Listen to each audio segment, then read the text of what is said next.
Hi everyone. তো আজকে আমি আপনাদেরকে রান্না করে দেখাবো শাপলা পাতা মাছ, ইংরেজিতে যেটাকে বলা হয় স্টিংরে ফিশ। এটা সাগরের একটা মাছ এবং অনেক বেশি পুষ্টিগুণ সম্পন্ন। It is high in protein, vitamins, minerals and omega 3 fatty acids. তো মাছটাকে আমি প্রথমে লবণ, হলুদ, মরিচ দিয়ে তেলে ভেজে নেব।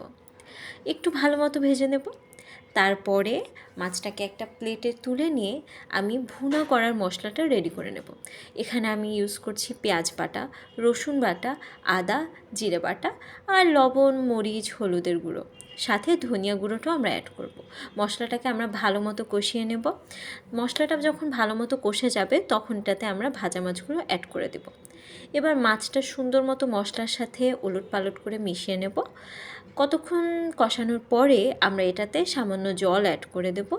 আর মাছটা যখন মাখা মাখা হয়ে যাবে তারপরে আমরা এটাতে কাঁচামরিচ, গরম মশলা দিয়ে নামিয়ে ফেলবো। আর নামানোর পরে আপনারা চাইলে একটু ঘি অ্যাড করতে পারেন। মাছটার টেস্টটা খুবই অসাধারণ। Thanks for watching.